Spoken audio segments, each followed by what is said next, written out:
Satellites? A satellite represents a journey, information gathering, this journey around the Earth. Yeah, satellite haiku. I'm MiLo. I'm Sean. It's very brief the way you do that. Satellite, not welcome, just satellite haiku. I'm MiLo. Yeah, I'm Sean. The older I get, the more I'm Just get right to the point. Well, like I love that the name satellite haiku, partly because I love haikus. Like my daughters and I write each other haikus for birthdays and stuff, and I just love the discipline of like 575 syllables and like, like trying to fit them into these boxes. It's very sweet. Yeah, I agree. I like the name. I got, speaking of haikus, no, these aren't haikus, but a friend of mine from an old friend that I don't talk to much, haven't seen her in years, in the Tempe, Arizona crowd. She reached out to me before Christmas and she said, "Hey, I found a whole bunch of poems you wrote that maybe she writes poetry. She's published a few books of poetry. Anyway, so she was like, maybe we were working together or we were sharing or whatever. But I just came across a pile of poems you wrote. You want me to send them to you?" And I said, or she was like, "I want to send them to you, but I don't have your address or whatever." So. Oh wow! Wait, so they were printouts, and are there things that you think you don't have copies of, or? I definitely don't have hard copies of any of it. I have some old 3.5-inch floppy disks with some stuff on it that I wrote from that era, like plays and whatnot. And I've managed to recover scraps of things. I actually have I bought some years ago. I bought a USB 3.5-inch floppy drive. Oh wow, that's cool. So that I could get to just see what was on some of these old disks where I used to write. Yeah. And I was able to, even the software that opens those files is not existent anymore, right? Yeah. I don't even know what word processor I used back then. And it was on a Windows machine. So WordPerfect. It was probably WordPerfect. I think I used WordPerfect, yeah. So so anyway, it took some hackery to just even open the files. And I managed to, and then they're full of the app the program I was able to find that even opened them, and I think it was just like a text editor type thing, a really basic, and so they're full of all this markup and code and right. Yeah. So just getting to what I wrote, I was like, is this even good enough to spend the time to sort of parse out the actual stuff I wrote from all this noise and code and markup and everything, and maybe someday I'll go in there as a forensic kind of exercise, but man, it's just a lot. So I probably have these poems somewhere in electronic format, or at least some of them, but yeah, it was funny to see them because kind of like what we were saying the other day, when you see something you wrote years ago, sometimes you have these moments of cringe, and other times you have these moments of you don't even recognize yourself in it anymore. You're like, that's actually not bad. But I don't remember where that came from in me at all. I can't put myself into the mind of the person who wrote that, even though it was me. Yeah. No, it's a really. But it's not bad. It's some okay stuff in there. Yeah. It's certainly a really interesting thing, especially since there's these different, the way we write, our vocabulary, our sort of style, versus the way we speak, person to person versus more formally, and it ranges so dramatically. And sometimes when I come across something that I wrote, I think I don't even know what those words mean. I don't use those words because I'd have to look them up, Yeah. And I don't know if at the time I just how did I even have that vocabulary? I guess I don't know. Isn't it I second guess my own vocabulary way more often now than I used to? My son was asking me the other day. He was like, "Are there multiple spellings of the word phase? Like phases of the moon, phases of a project versus I was it phased me for a minute, unfazed and phased." And I was like, oh, I think it's spelled the same. And then I was like, wait, no, I think the second one is Faze, You're right. not PH. Unfazed is Z. Yeah.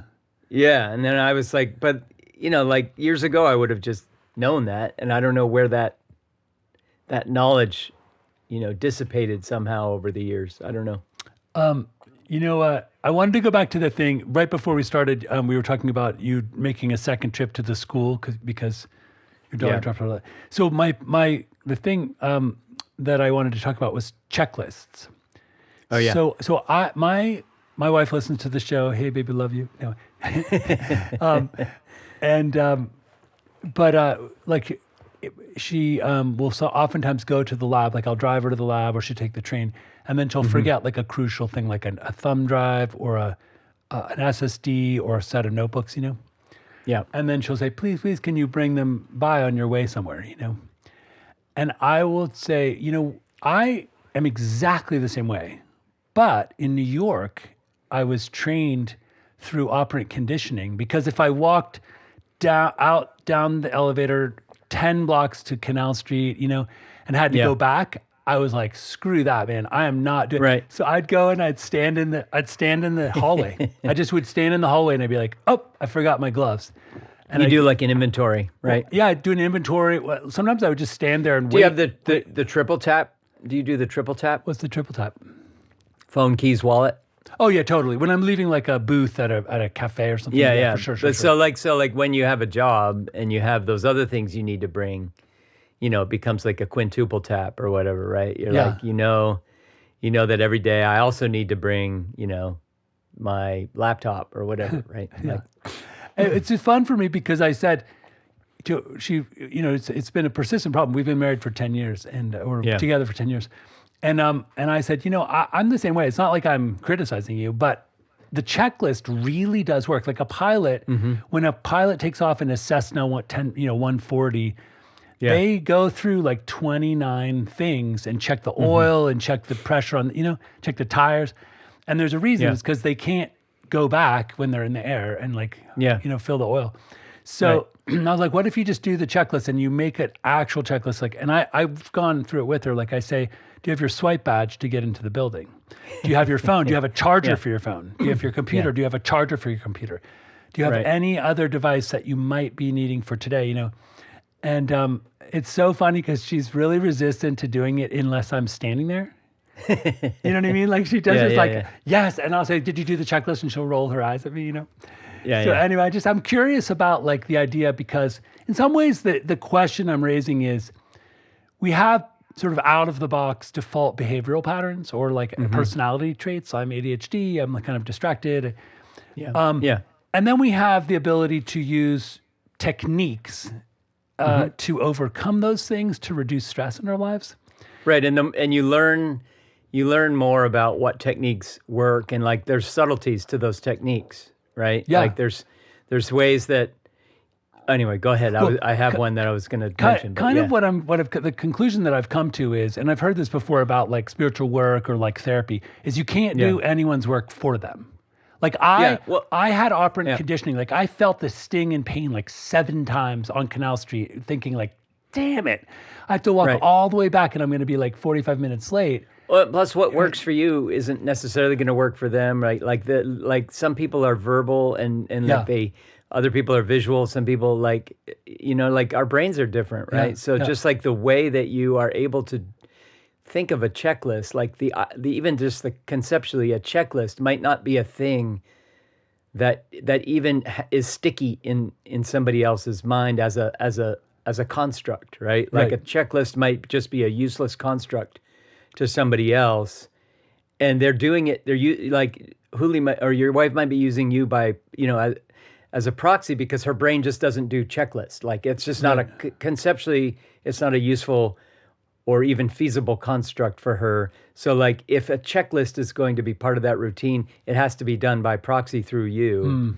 And she has to come up with her own like totally different construct for remembering things or going through a list. Yeah. And for you, you're like, well, it's a list, like it's a checklist, right? For her, like there's, what I think of like the memory palace, right? Like the idea of those people who do those memory games, right?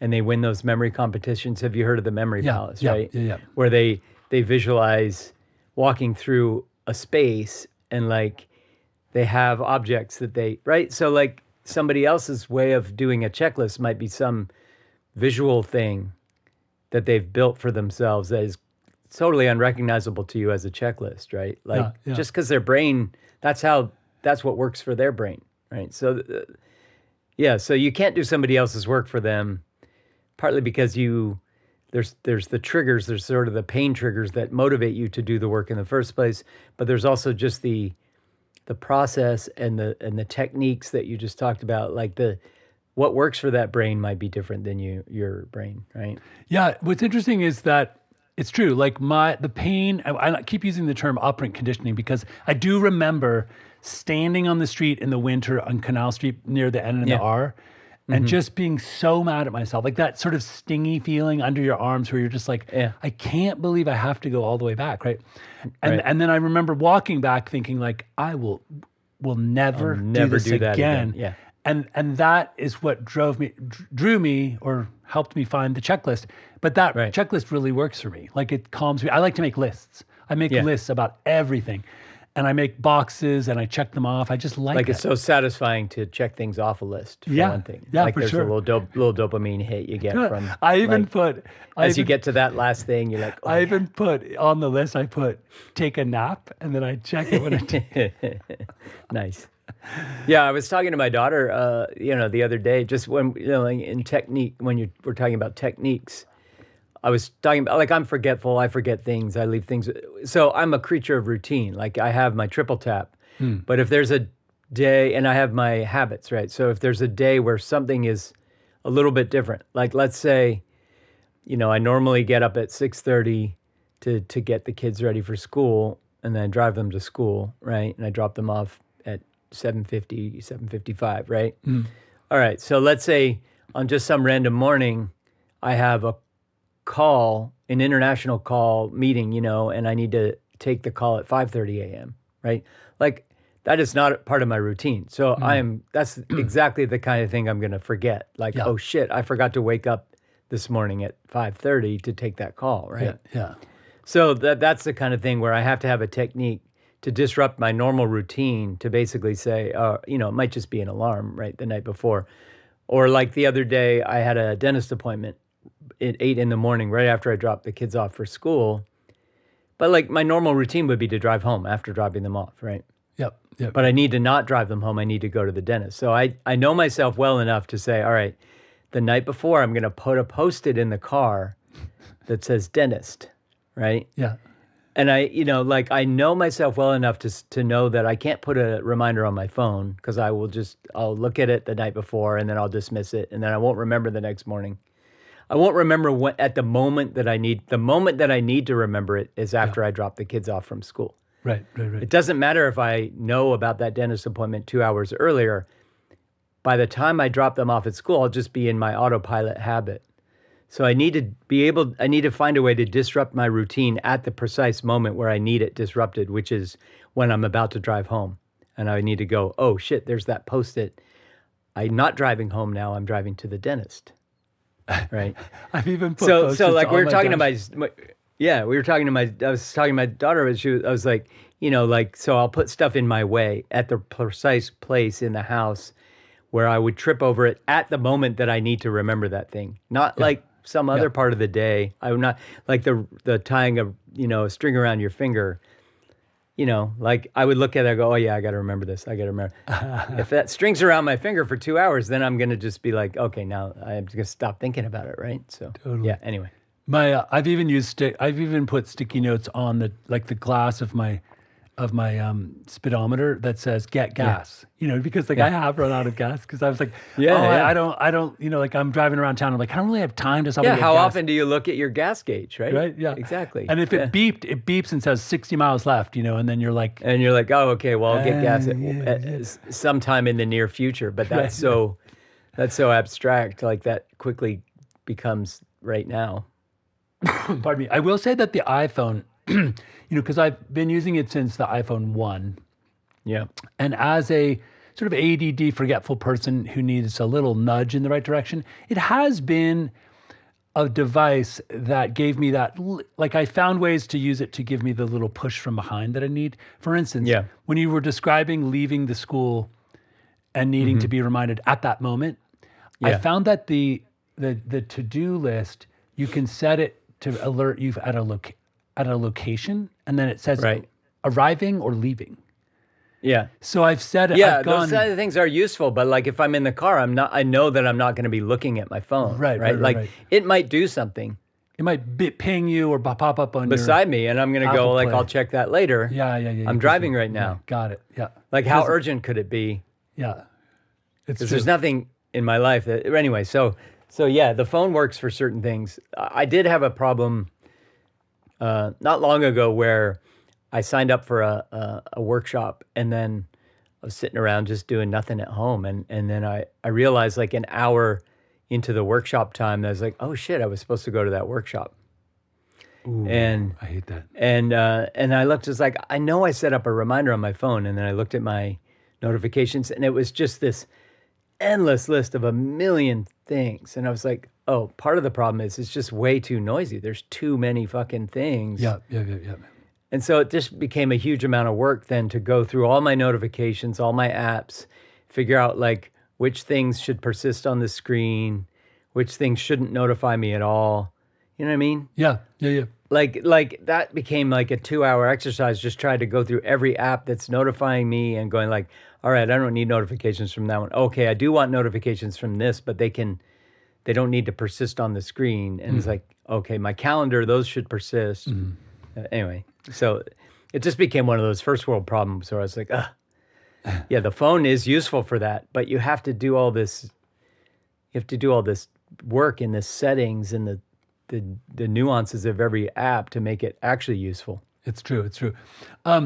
Hey, I wanted to go back to something we were talking about before about gambling and investing a couple of years ago. Because I dug into one of my sort of not New Year's resolutions, but one of my to-do lists for 2026 is to clean up my sort of Vanguard accounts and get everything like so that I'm not just sitting on piles of a chunk of cash and not getting any interest or something, right? So I went to go clean it up. You sound like I hear Alan Longstaff talking a little bit. No, he's not really. He probably does all that stuff and never really talks about it, But okay. I also think anyway. Oh, by the way, since you mentioned my dad, he before Christmas his computer died, and I convinced him to get a new. He got a crazy deal on a Lenovo. Okay. Like my brother-in-law works for IBM, and he can get it like used to be owned by IBM, so he can get like 40% off, and this was like 65% off. 16-inch. It's like way more than my dad needs. It's like a killer Lenovo, right? For like $400. And Dad's going to be like up all night playing Call of Duty with like a bunch of like, college kids or something. So he was so proud of himself because he plugged in his SVGA monitor, and now he has like 2 monitors. Like, you know what I mean? He's totally going to be gaming the next time you see him. Well, what he does instead of gaming is he does stamps. He does. So anyway, so it seems like in the last week, there's other stamp clubs around Tampa. Like there's one in Clearwater and there's one in St. Pete's. Can you still do stamps today? Because like there's oh my God, dude. There's like, well, I'll just tell you this. The actual physical stamps are like not as much of a thing anymore. So I'll tell you this, like the kids my siblings and I have been joking with him for 35 years. We would say our inheritance will be your stamp collection. Like it will be like when you die, like we'll go and auction it and it'll be like $17 million, right? Well, it turns out that it will be worth like $2.39. Like stamps are like, I don't know why, but I guess there's a lot of them and no one wants them. So it's just supply and demand.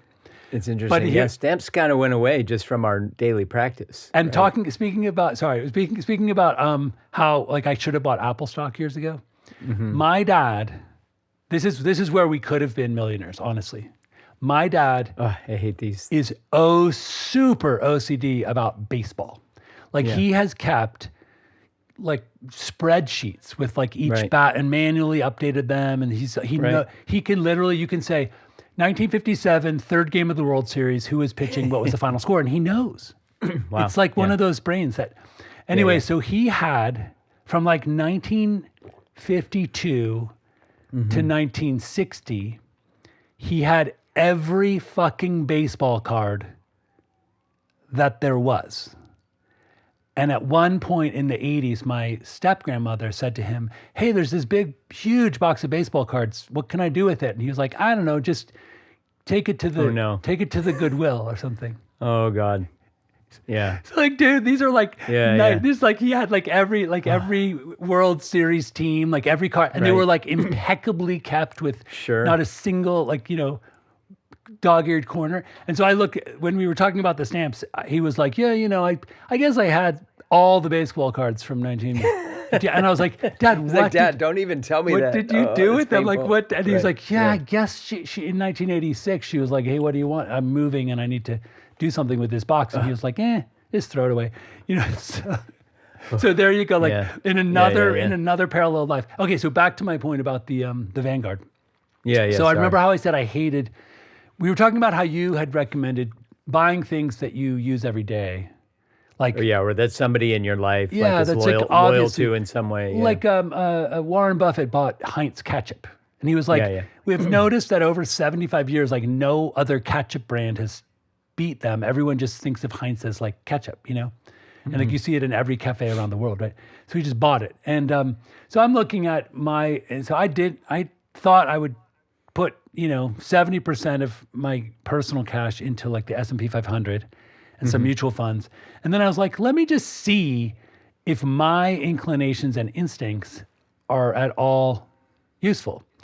So I bought, I just did some sort of like thinking, and I was like, I'm going to buy, there's a Spanish company that does wind farms all around the world. They're like the number one wind farm. So I bought them. It's like down. It's like down 14%. I bought Rivian stock. It's like down 17%. I bought, I even bought like that stupid, that company that sells duty-free stuff in all the airports? Oh, yeah. After the pandemic, I thought like everyone's going to want to go traveling and that's going to kick up. That one's crazy down. So and the only thing that sort of risky thing that I did is I bought Micron Technologies, which I don't even know what that is. I don't know what that is. And that one's like up 18% or 40% or something. And I'm like, it was probably like an NVIDIA associated chip maker, that like helps out with AI. Which means it'll probably be like completely in the toilet like a year from now. I was going to just dump it because it was like a whole bunch. It was like way more than anything. But I looked at it and I was like, I'm not going to do the math and I'm not going to figure out if I'm a winner or loser. I'm just going to decide S&P 500 and other sort of, that's for me because I'm not good at it. I'm just same. Like I sort of like I've just become at peace with. So there's the companies that I bought, like I bought Rivian too. It's same thing. It's like I bought it a few years ago thinking, Rivian's going to grow. And I see Rivians everywhere. Yeah, like, people love them. And then when Tesla, like when Elon Musk is like just like revealed himself even more, when the veil completely came off and he revealed himself to be even more of an asshole. Yeah. Right? Like I thought, like I noticed just observably, you could see the number of like Hyundai Ioniqs and Rivians in this town, like the percentage of those versus Teslas is visibly noticeable. Yeah, people in this city, right? He alienated his core demographic. Exactly. So I thought, okay, now my Rivian stock's gonna. Yeah. Nope. It's weird. I see them everywhere, right? And I've had that stock for 3 years now. Yeah, me too. It's been basically flat for 3 years. It's very strange. Yeah. It went down immediately after I bought it. I was like, that's exactly what happened to me. That happens, right? And then I was like, but like over time, you buy companies you believe in, you hold on to the stock.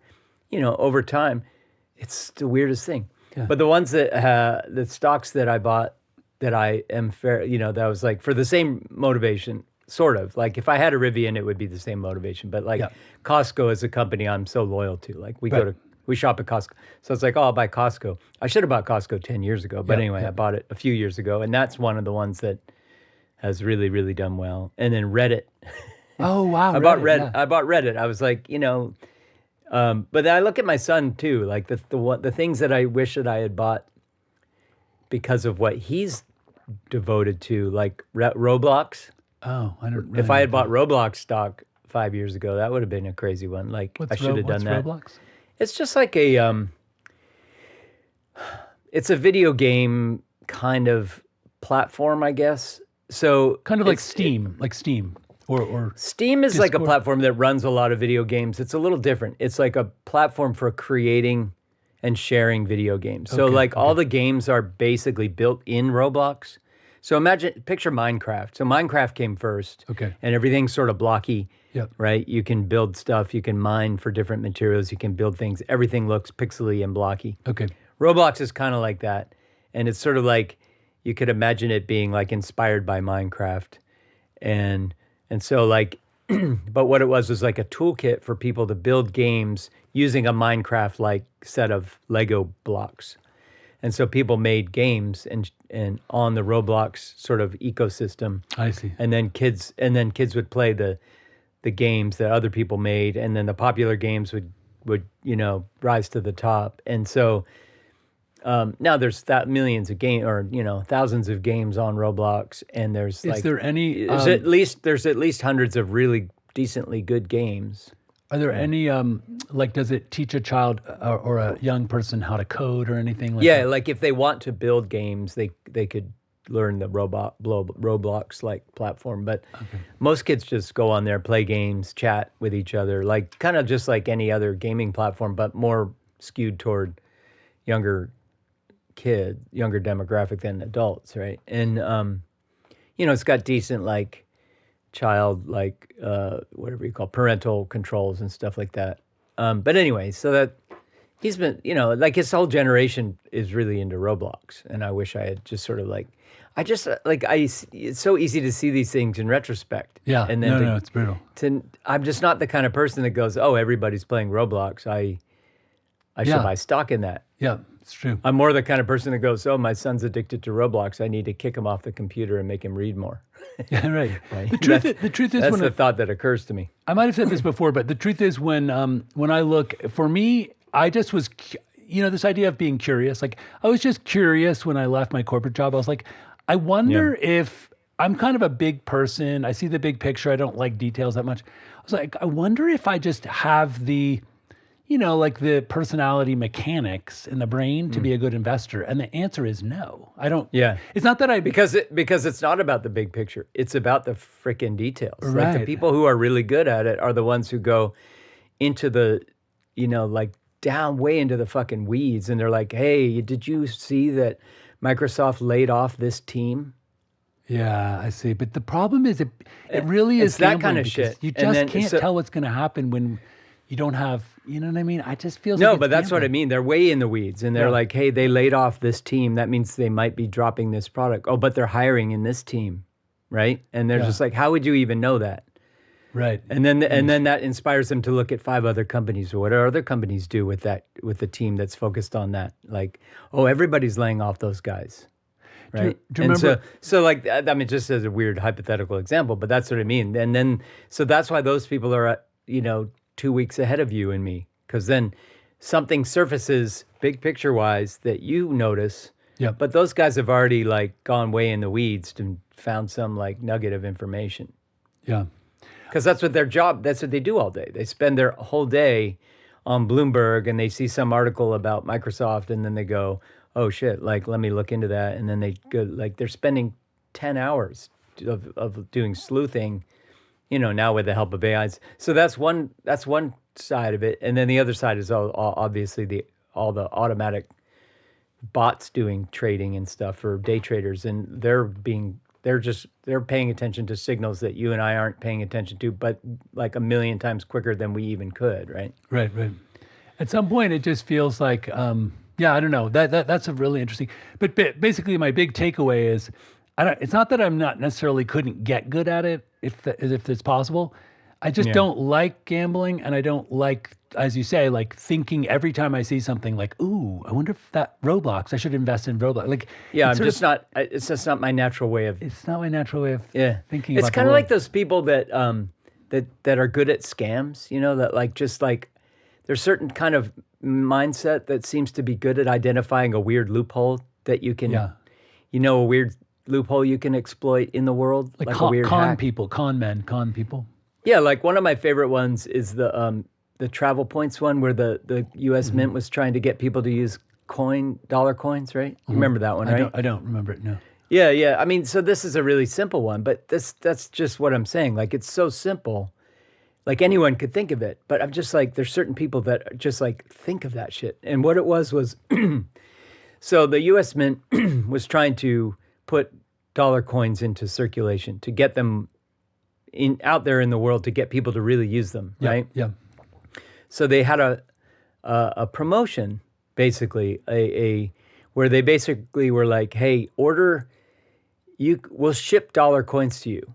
Like, just order them. We'll ship them to you, like, we just want you to use them. We want people to use them. So it was like the U.S. Mint was trying to just get them in anybody's hands. And diversify, like spread them out into little pockets so they were decentralized. Right. Right. So some people were like, so what they started to do is they ordered like big boxes of dollar coins, right?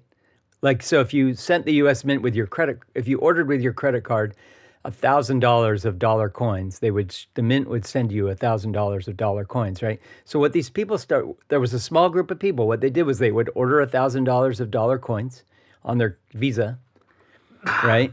And then they would just deposit those coins right back in the bank and pay off their credit card that they just used to order the coins. To get points. Got it. To get the points, right? So these people just like, without spending a single fucking dollar.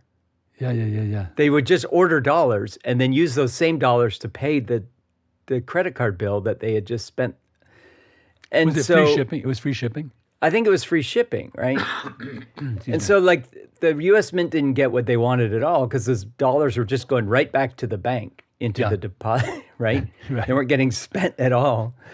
And then the people were just like, there's like a small group of, maybe like 50 people or something that were doing this long enough to get like lifetime gold, lifetime elite status travel. So yeah. And then the U.S. Mint realized what was happening. We're like, that was dumb. They shut down the thing. But like in the meantime, just a handful of people just spotted that loophole so quickly and exploited it. And it's such a simple one, but it goes to illustrate that mindset. Like some people are just like wired to spot those kinds of weird loopholes in the world, right? And there's so many, like you hear about like really elaborate scams, and sometimes it's just like, that is so genius.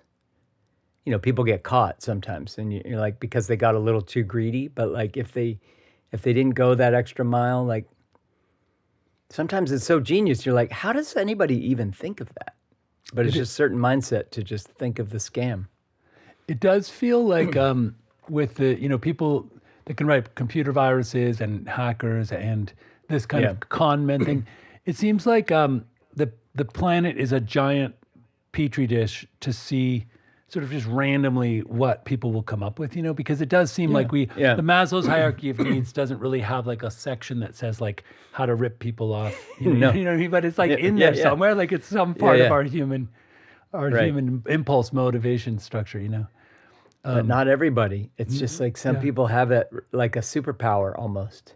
Yeah, that's pretty wild. And so I think there's some relationship between that superpower and the superpower, like the sort of the on the up and up side of it superpower of just being in tune with, my son uses Roblox, like that's what I should invest in or whatever. Just like having that switch flip so automatically in your mind I think that's somehow a cousin of that scam thing that people have. It's like, here's a thing, I can make money this way off that thing. It's really interesting. I just don't have that. Robert Reich, said the truth that everyone in the industry and the investment industry knows that the truth is to become a hedge fund billionaire, you have to inside trade. That's how you do it. You can't, because people try to trade stocks and stuff, and it's like 60% of the time they're wrong. Yeah. Sure, you can get some help from AI or something, but you're still gambling. But if you have inside information and you buy stock early based on the information, or dump stock or short it or something, ouch, that's how you become a billionaire. And we just haven't figured out a way to really catch those people, Totally. And there's also like the charisma thing that sometimes happens too with somebody like, say, Elizabeth Holmes, right? Like you manage to just, there's some people through the force of charisma that can get people to, like Bernie Madoff was probably like that, right? Like they can just get people to give them money somehow because they feel trustworthy even though they're not. And, they just have the riz or something in some way with the right people. And that gives them, like that seed. Sometimes maybe there's like people that do that and succeed without being criminals because they are just able to get enough people to give them like, 10,000. Oh, just start with 10,000, right? And then they make, maybe, so like not the Elizabeth Holmes or Bernie Madoffs, but like the honest version of that. There's a charisma side of it too, I think, that sometimes I feel like I see out there in the world. I remember for two thoughts, Bernie Madoff, I remember he wouldn't let anyone come onto like the 7th floor where he kept all like the dirty books. Because he didn't want his family to go to jail. Right. And the one son committed suicide, which is unfortunate. But there was an SEC lower level person who said, hey, I notice a pattern. All of the Bernie Madoff funds, they always pay 10%. And that's just not possible. So there must be something nefarious. And his boss was like, he's such a big, like he's so famous. He gives money to these universities. Like, I think you're just, you're projecting onto him, right?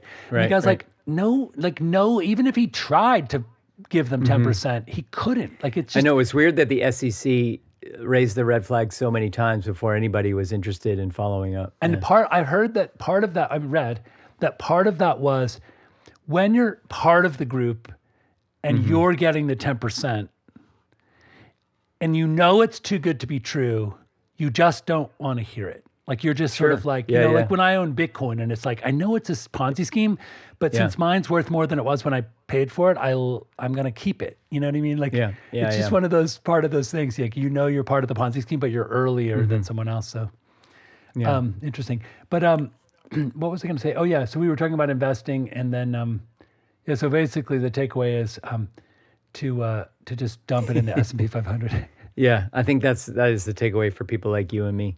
I don't know, man. Yeah, I was saying last week, I think, or one of the recent weeks with you, that I tried to learn about option trading, and I just could not pay attention long enough to learn anything. Like, it was so fucking boring to me. Yeah. And I know people that have made good money off option trading, and I was like, I should do that during my, like my downtime. I have time. I just could not. Does it feel like gambling to you? Did it feel like gambling? I mean, like with the little I know now, it certainly does. But like part of doing anything like that is trying to sort of create a little bit of an asynchronous knowledge, right, between you and other people so that you can, just like poker, right? Like if you if there's an asynchronous sort of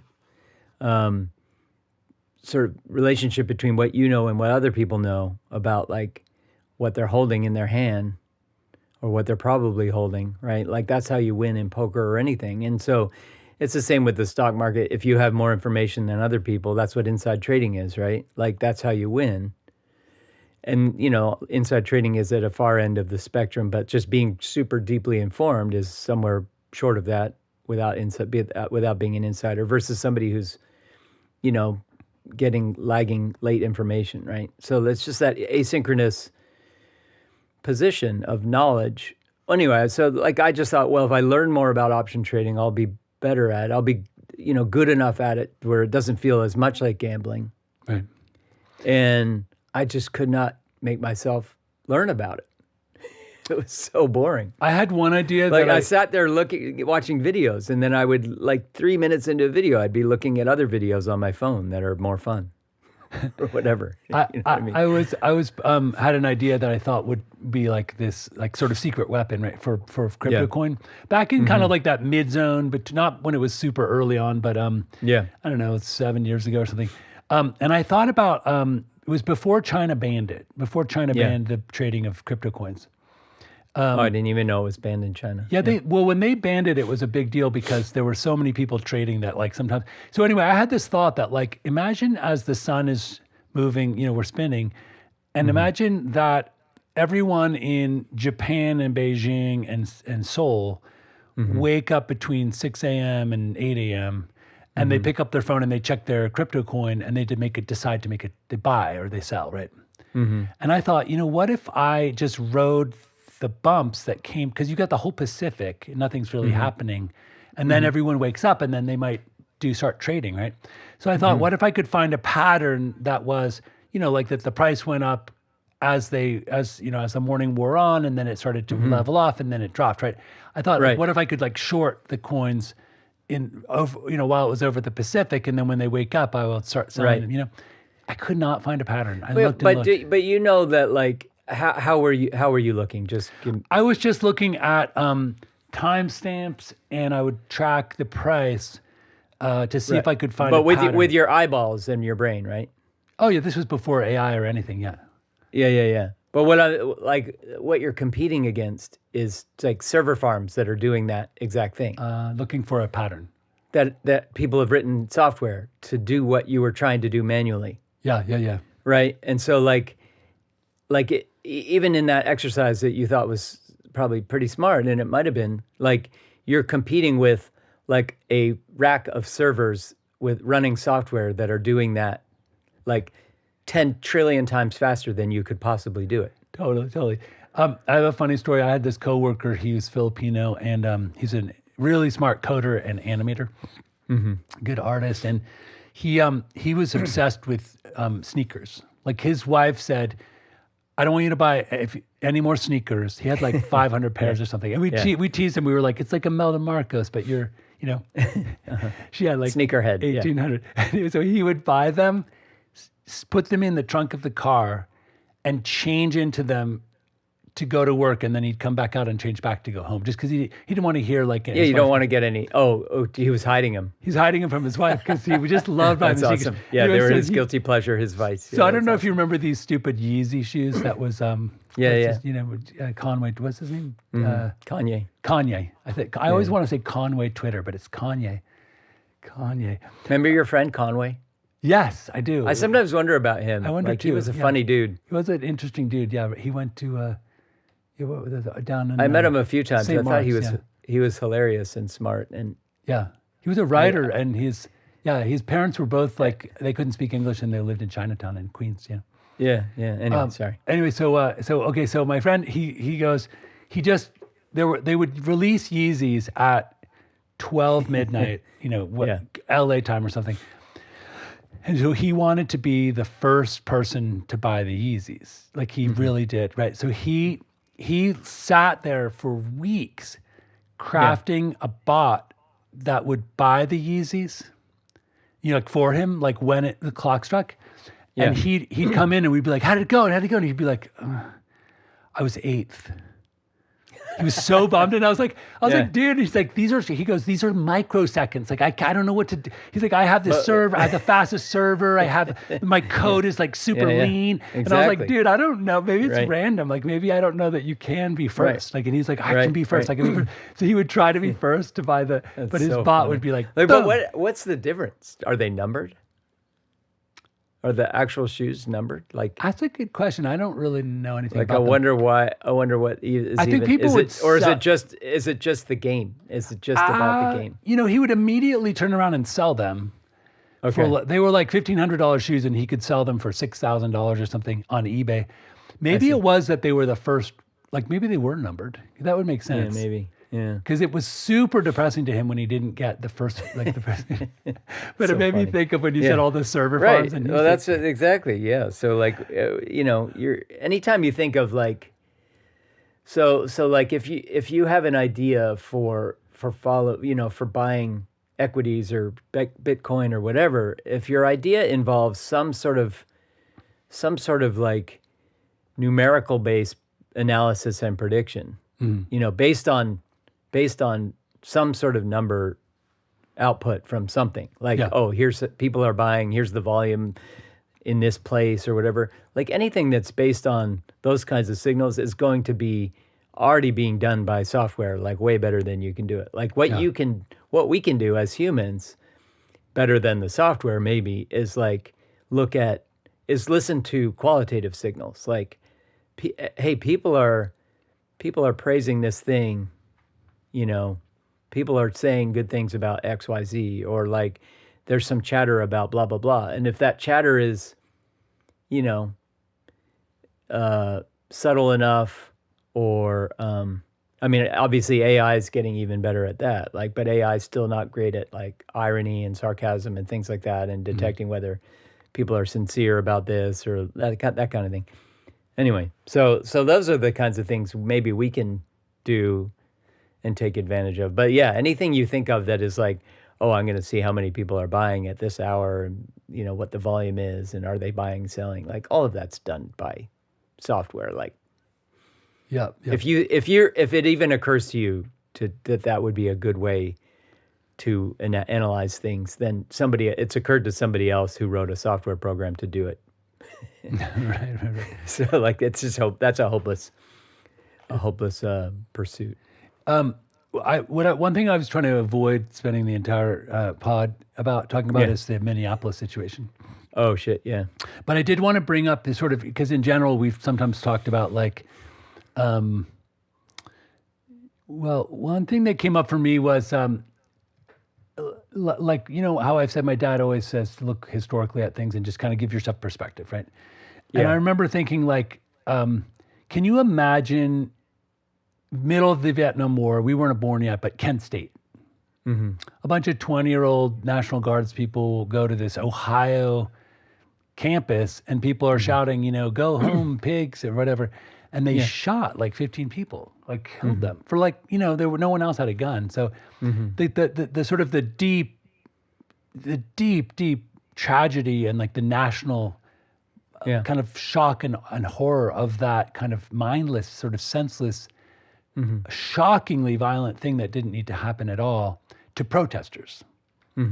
Like that gives us a perspective that like this isn't, we're not going through something new. Like this is just more. It's not bigger. unprecedented. It's not unprecedented, and it certainly is. Even in this country, it's not unprecedented. It's certainly not unprecedented in the world. But yeah, even in our country, it's not unprecedented. And if you go back, and it's not in ancient history either. Yeah. Right. And if you go back even further, like to the rise of unions, like the way the Pinkertons would kill. You know, you read stories about in 1932, like. Coal miners in West Virginia, like all went on strike, and then there was just like people were dropping bombs out of airplanes, and it just was like, can you imagine like that kind of Civil War like violence that we haven't really seen in our lifetime in America? You know, like so that gives me a little bit of hope in the sense that like it hasn't surpassed that historical level of violence. You know, even going back to the Civil War, like we haven't gotten to that place. And in some ways that gives me a little bit of, what's the word? Like hard perspective. It gives you. I think the other thing though there that's in that you know, maybe where I thought you were going with that is that any sort of campaign for justice of any kind, or a more equitable world, a more, you know, loving world, to use a trite term. Any campaign for that involves going through, you know, look at the civil rights, right? Like look at the fight for civil rights in the 60s, right? Like you don't get to that better place without fighting against the people who are trying, who don't want that, right? Who are fighting for the inequality, right? Like you don't, these kinds of things, the unions that you just mentioned, like you don't get to that better place without fighting the power that's trying to prevent that better place, right? So we're in the fight now. Right. And I mean, the thing that, sorry, can I interrupt? Can I say something? Yeah. I've said this before, but like, you know, I canvassed in last November, a year, you know, before the election for on behalf of the unions, 2 union members. And my takeaway was, you know, more than 50% or 50% of these union members that I knocked on their doors voted for Donald Trump. Yeah. And I remember thinking it's the conceit of the grandchildren who didn't fight, like their great grandparents and grandparents got bloody noses and broke teeth and fighting against the Pinkertons, and like so that their union could have a contract and that they could have safe, working conditions. And since they were just born into it, they're like, I like this guy's vibe, you don't realize that you have to keep fighting for what you already have in a way, right? Like you sort of take that as a given, and it's sort of victims of your own success kind of thing, right? Yeah. Unfortunate. I think what was I going to say? I mean, we're definitely in that, and I think we're sort of in that moment in a way, like the civil rights fights, but perhaps where, like the stuff needs to impact in some way enough of the quote unquote normies for things to change, right? Like, so you have to have enough of the sort of like the mainstream comfortable privileged population feel the pain of it, or just not be able to deny the pain of what's happening. So like with the civil rights, like one of the difference makers was like Emmett Till, right? Like when he was murdered, that was so horrifying that it changed, like it spread out, it rippled out from there and reverberated, and it moved people who were just in that sort of normie population, who were just like, oh, that's unfortunate what's happening. But it got more of those people kind of off their couches and into the streets. And didn't Emmett Till's mom refuse to have a closed casket at his funeral? That kind of choice. And then just like the TV images of like protesters being sprayed with, like water cannons and stuff, right? Like dogs, and dogs, and that stuff was hitting it, was reaching people's living rooms. And at some point it was just like, like this is not the country I want to live in. It's even, like there's obviously the people it's affecting, but like once it ripples out and reverberates to the quote unquote normie people who aren't typically watching stuff or paying attention or motivated, or even maybe were inclined to be on the other side of it at some point, right? Like, like, well, I'm for law and order. Those, those college kids are being trouble, right? Like on Kent State campus. And then suddenly there's murders, and it's like, oh, it starts to nudge people the other way. That's where we are right now. I think what's happening in Minneapolis is, there's the diehards still that are reaching for things that are despicable in some ways to justify what happened to Renee Good, or what's happening to protesters there in general, or to U.S. citizens in different cities, or just to like the force of the federal troops that are being sent to Minneapolis. Like there's still the diehards that are, they're mainly looking for ways to rationalize that stuff in their own minds and in social media and whatever. But more and more people are not in that diehard camp. Like there's most people, more and more people are seeing what's happening, just like in the 60s, and going, holy shit, like this, like there's more and more normal, quote unquote, normies that are out there protesting in Chicago, in Minneapolis, like in these cities, the people that wouldn't normally, that maybe have never participated in a protest, are fighting back. And the rest of us are seeing that. And you and I maybe were already, aligned a certain way around that stuff. And it was hitting you and I a certain way already. But there were a lot of other people who either weren't paying attention, who are now, or who were maybe like a little bit on the other side of the issue, but are being pulled over to like, this is too much. Like I wanted deportations, but not like this, right? Like there's more and more of those people, and that's what it takes. So here's a question. Like when I watch Pam Bondi speak, or what's her name?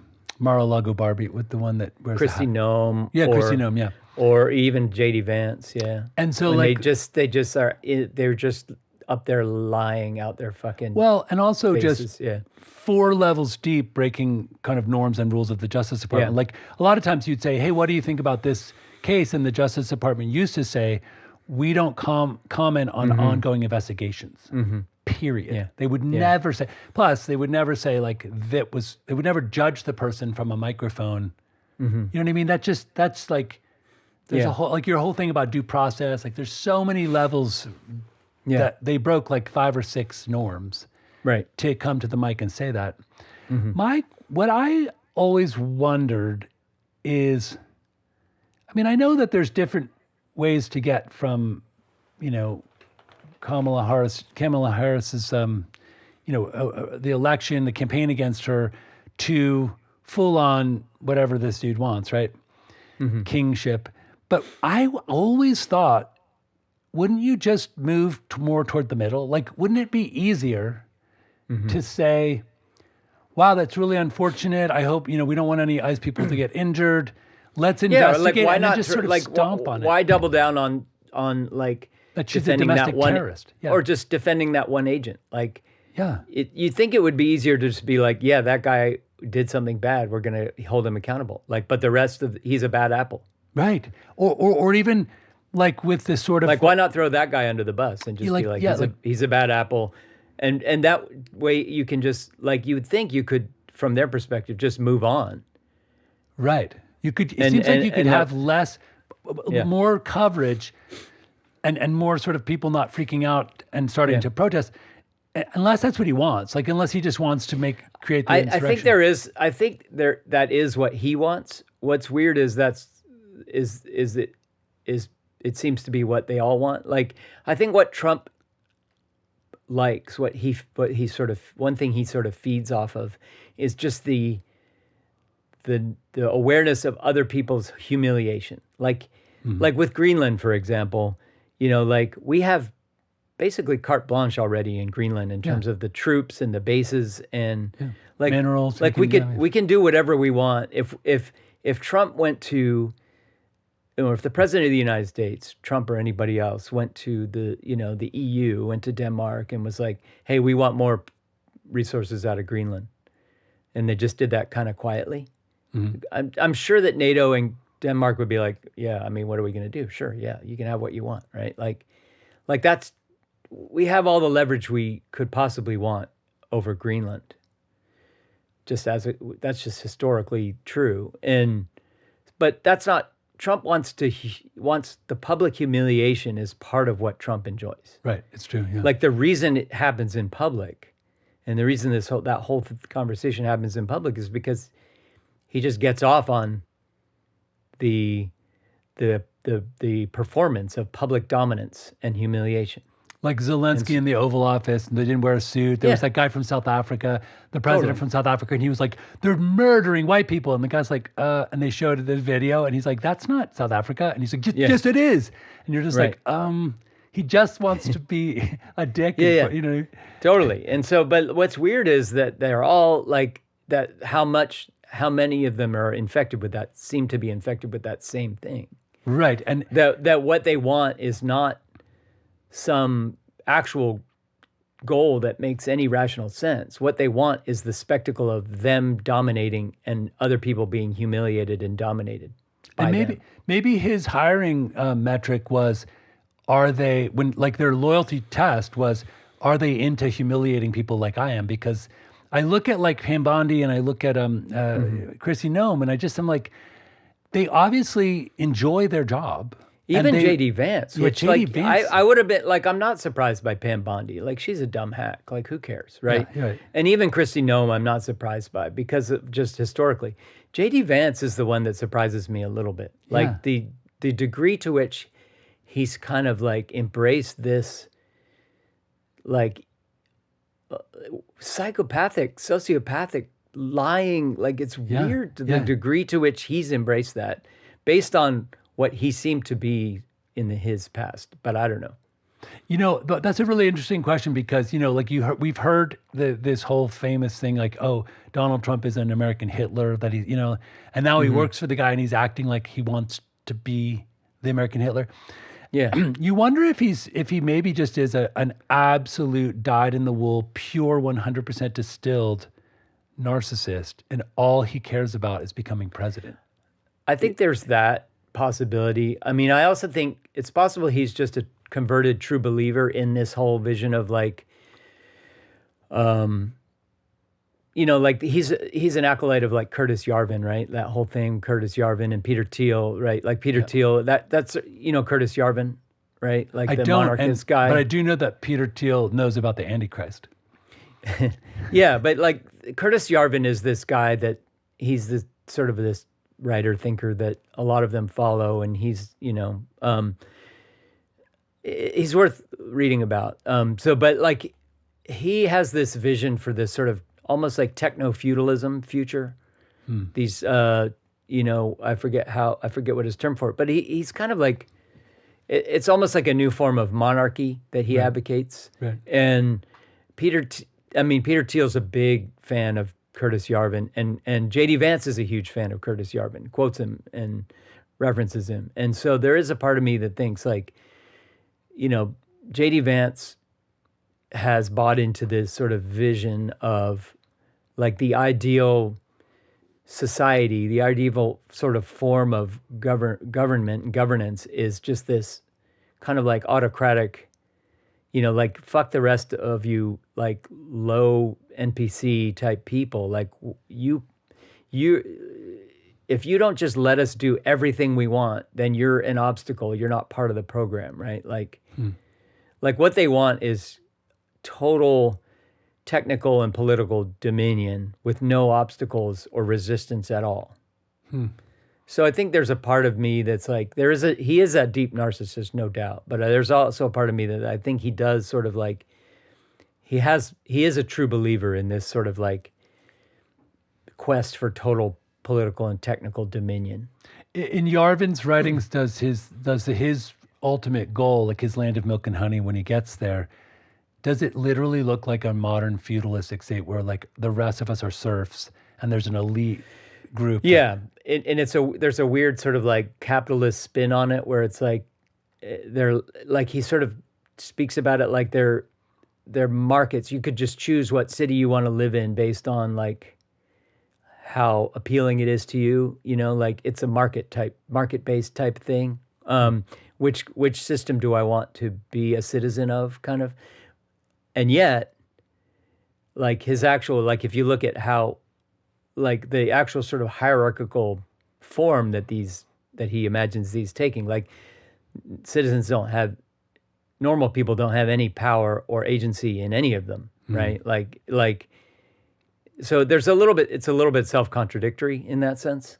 So it's sort of like he's positioning it as this freedom of people to be like a citizen of any kind of system that you could imagine. They will fight it out, and there will be like one techno sort of like ruler, autocrat in charge of each one, and you could pick one. You pick the one that works for you, kind of thing. But then when you look at what he imagines these leaders of this techno feudalist future, what the level of power they would have, like it doesn't give any other citizen any kind of power or agency at all in that world, right? So that's what he's set up. That's what he loves.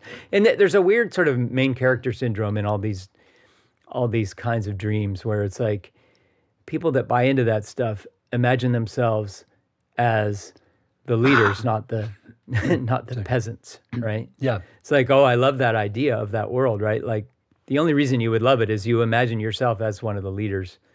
I imagine I would be one of the leaders, not one of the subjects, right? It's the same kind of thing with communism in a way. It's like people who like go full into the planned economy, not like just the workers owning the means of production, but like the planned economy, the fully planned economy version of communism. People who are really, who find that super appealing, imagine themselves to be the planners, not the subjects of the plan. I might have mentioned this before, but if I were to, it's like thinking of this guy, being this elite kind of feudal, like lord or noble, right? Yeah. If, Yeah. let's say I don't know, let's say I won the lotto or whatever, Powerball, and I had $100 million, and or I was a Silicon Valley investor, and I became very wealthy. If I left my house, like I imagine, and I'm a democratic socialist, but I imagine right now there's a tax in California that's called the billionaire tax, and Gavin Newsom's going to like resist. He's fighting it or whatever. Yeah. But I listened to who was it that? Oh, the Nvidia guy. The Nvidia guy was like, I mean, whack 2% off of my wealth. I'm never going to notice. Like, go for it. Right. And then if Right, I right. walk down the street and there's like less homeless people, great. Yeah. I was like, why aren't more billionaires like that? I don't get it. I don't get that either. Yeah, I don't get it. Why they Wouldn't you fight tooth wanna and nail live- for like every last penny. Wouldn't you want to live in a world where like Henry They don't Ford, piece who was those a two Nazi, things. They already do live in that world. They're totally insulated. That's the problem. They're totally mean- insulated. They can they live in whatever world they've sort of crafted. They live in a bubble that they've built for themselves, right? Like they don't live in our world, so they don't care. They have no Okay. investment. So Okay. like kudos to that guy for even recognizing that he lives in the world. But most of them don't even live in the world. They live in their world. They live in their yachts and Right. mansions, and they don't have to. In fact, even less and less do they have to even touch our world at all, right? Like they can live their entire existence, travel, anything else they want to do. They can do it in their own way, in their own bubble, isolated from the rest of us. That's why. Like the Nvidia guy said that, and then he was like, "Go for it." And then the Google guys are moving their houses, their main residence to Austin. Yeah. And So that they don't have to pay the tax. yeah. And I'm like, Yeah. why do you guys It's- don't need yeah. any more money? Like Yeah. it would be one thing if it was like Eisenhower level taxes, and they were like going after 90% of everything you Yeah. made. But these guys, Mitt Romney's essay was amazing that he said like for decades I pushed for lower taxes on wealthy people. He's like, now absolutely yeah. red flag, red time, Yeah. time to do it. So It's super weird to me. I agree. The other thing that's super weird too is like how much power these guys are interested in, right? Like when you look at what Elon Musk seems to spend his day doing, like the things he posts about and the shit posting on Twitter, and like it's like if you have that much money, why wouldn't you just like forget about even sharing it? Like why wouldn't you just sort of be like, I'm fine. Like why would you care? interesting. You mean like, why would you care to in sort of meddle Why with would other you? people's? Why would you meddle with the world even at all? Like, just be like, I won. I won already. Yeah, yeah. Like, I'm the winner. Cool. I'm gonna go to my back to my house as the winner. Like, I'm good now. Like you won, dude. Like, what the fuck? Like, shut up. I don't know, man. That's an interesting one. Do you remember Revenge of the Nerds? Yeah. There was this whole thing about when We're all experiencing Revenge of the Nerds in a like the darkest possible way that we could have imagined. that was my point. Is that like Revenge of the Nerds back then was meant to be this sort of flippant kind of Yeah. thing where like Bill Gates becomes a billionaire, Yeah. and the coder who was in school now has a Yeah. mansion, But really, Revenge of the Nerds. We're suffering the full vengeance of the nerds. Yeah. Yarvin is the Anne Rand of Revenge of the Nerds. Oh my God. Yeah. All right, well, let's pull it. Somebody said, I'll just say one last thing. Somebody said, I thought this was kind of funny, that there's two books that will ruin a young man and turn him into like the worst person ever. And, Atlas Shrugged. And it's either Lord of the Rings can do that, and Atlas Shrugged can do it, or Tolkien or Ayn Rand. Like there's two.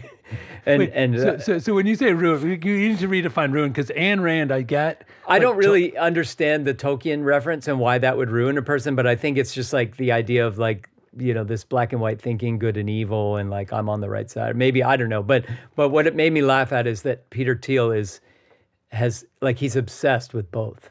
Oh, interesting. Like he names all his companies and all his After products Lord of the Rings things. after Lord of the Rings things. Yeah.